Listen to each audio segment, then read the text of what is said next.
berinfak di kala sempit ya, itu membawa apa? Membawa keberkahan. Allah akan tolong kita ketika nanti kita dalam keadaan sempit juga gitu ya.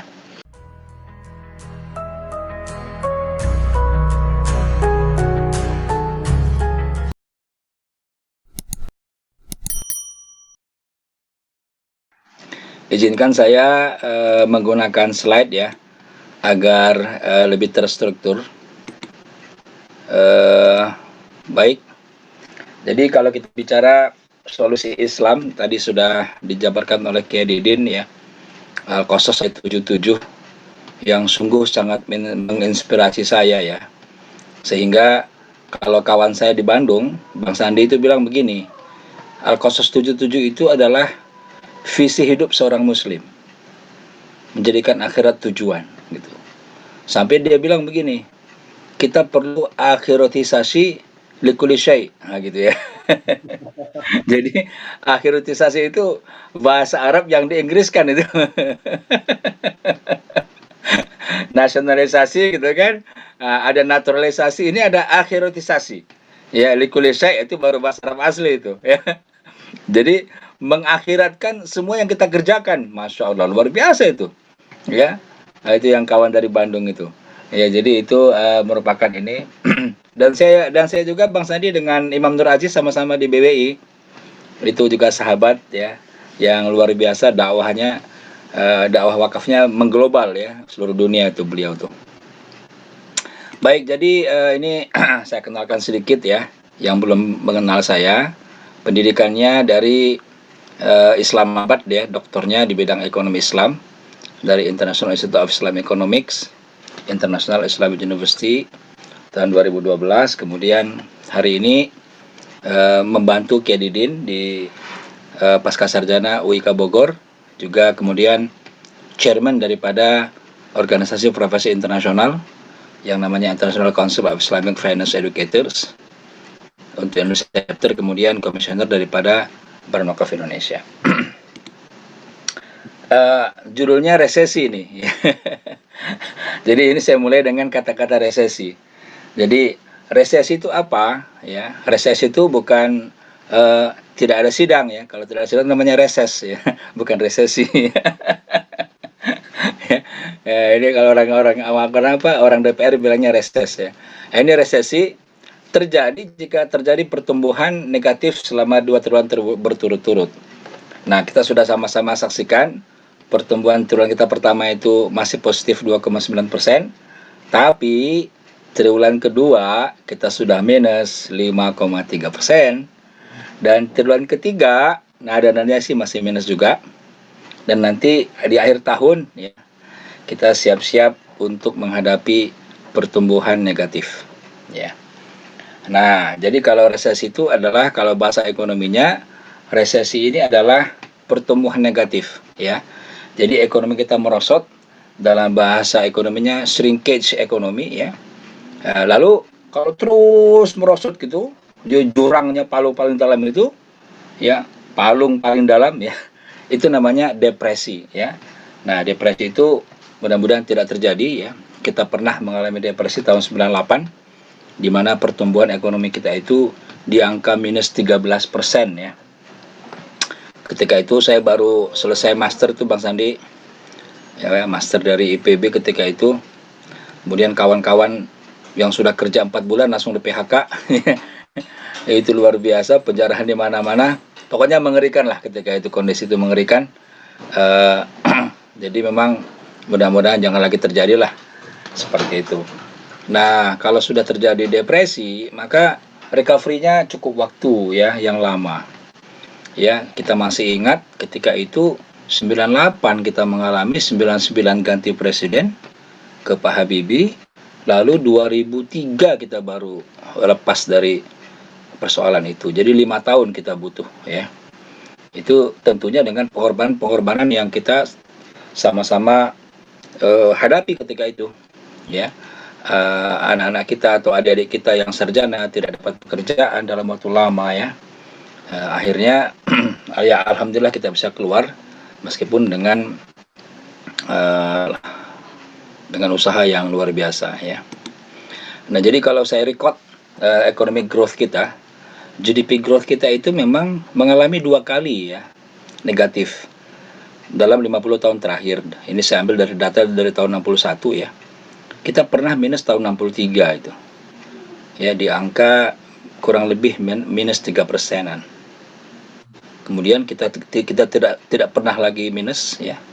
Terus di angka positif, dan di zaman Pak Harto ya tahun 66 ya mulai, atau 67 lah mulai, itu di angka 7% on average ya.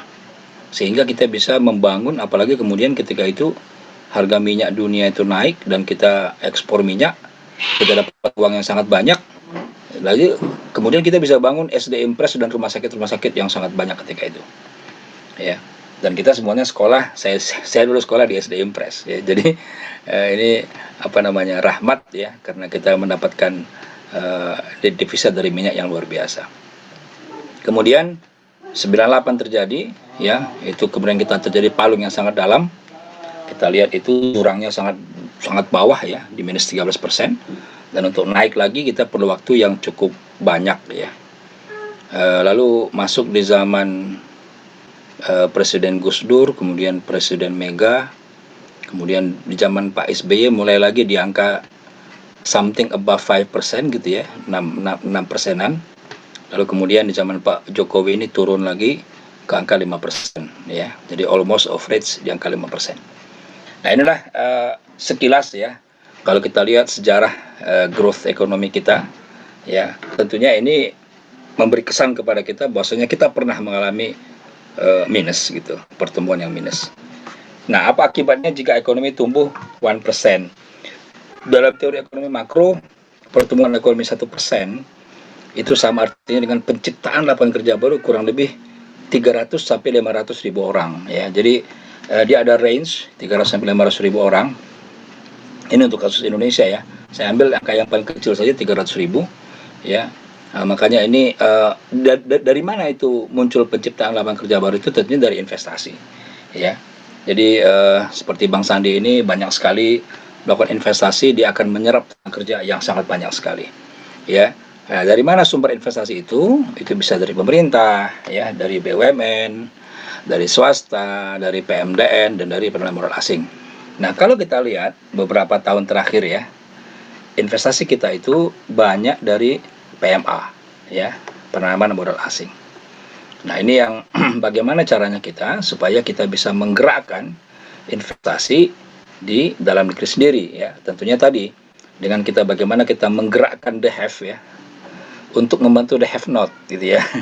Bagaimana kita coba untuk menggalang ya dana ya melalui bank infak tadi misalnya, untuk bisa kita menggerakkan ekonomi di grassroots ya, atau ekonomi orang-orang yang kurang mampu. Nah, solusi ekonomi, pemerintah sudah meluncurkan ya program ya. Ini program yang diluncurkan 1 April 2020 ya, dengan dana 405,1 triliun, dengan peruntukannya di 4 pokok ya. Pertama, belanja bidang kesehatan 75 triliun, perlindungan sosial 110 triliun, insentif perpajakan dan stimulus kur 70,1 triliun, dan yang paling besar adalah pemulihan ekonomi nasional atau PEN ya, itu 150 triliun ya.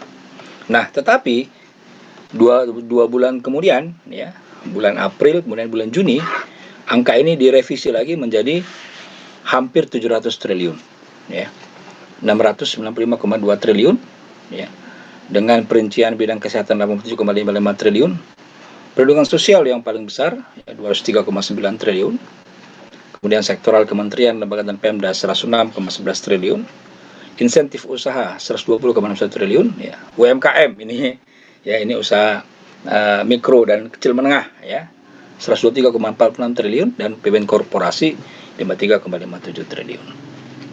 Nah, pertanyaannya, apakah dana-dana tadi itu cukup? Nah, itu ya. Kalau saya berkeyakinan tidak cukup ya. Karena kalau kita lihat piramid income Indonesia itu yang perlu dibantu itu lebih daripada 100 juta orang. Nanti akan saya lihatkan ya piramidnya. Artinya apa? Artinya di sini diperlukan pengorbanan daripada orang kaya, ya. Tadi yang dijelaskan juga oleh Bang Sandi, ya. Jadi berinfak di kala sempit, ya. Itu membawa apa? Membawa keberkahan. Allah akan tolong kita ketika nanti kita dalam keadaan sempit juga, gitu. Ya.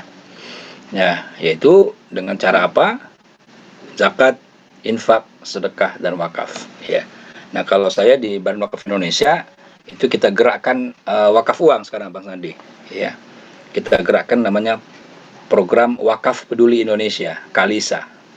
Ya, ini kita akan, insya Allah kita akan launching bulan September, ya, dengan RI 2 untuk bagaimana gerakan wakaf ini, ya, wakaf uang ini khususnya, itu bisa kita bantu mereka-mereka yang membutuhkan.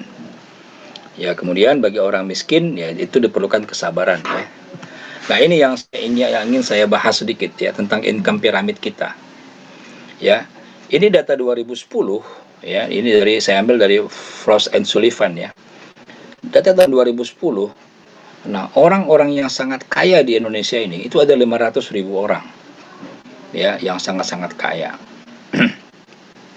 Itu yang kalau dilihat di data perbankan ini yang rekeningnya di atas 2 miliar, ya.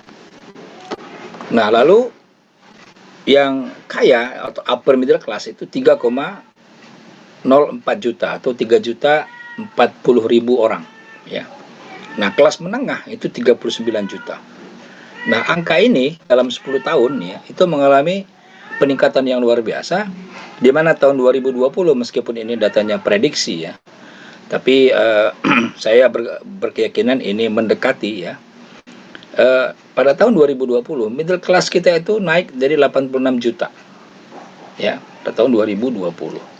Kemudian yang upper middle class, ya, menengah ke atas itu 7 juta, dan yang sangat-sangat kaya 1 juta orang, ya. Jadi kalau kita lihat angka ini, ya, angka ini rasa-rasanya problem ekonomi kita itu tidak begitu sulit dipecahkan apabila, ya, apabila kemudian mereka yang terletak di kelas middle class, kemudian upper middle class dan affluent ini itu melakukan gerakan bersama tadi, ya, berzakat, kemudian infak, ya, sedekah dan wakaf tadi, ya. Untuk infak sudah ada bank infak, ya, untuk wakaf sudah ada nazar-nazar wakaf, ya, untuk zakat sudah ada basnas, gitu, ya.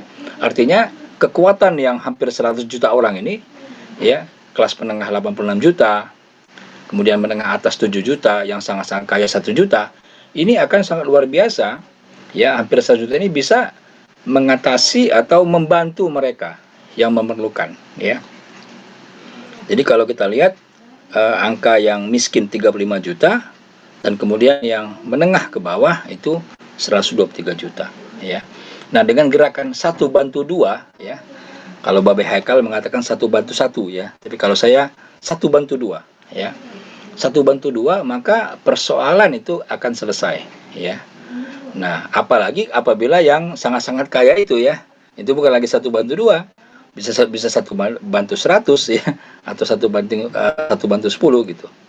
Nah, jadi menurut saya, ya, posisi daripada zakat, infak, sedekah, dan wakaf itu apabila digerakkan dengan konsep seperti ini, makro dengan data seperti ini, itu akan bisa menjadi solusi, ya.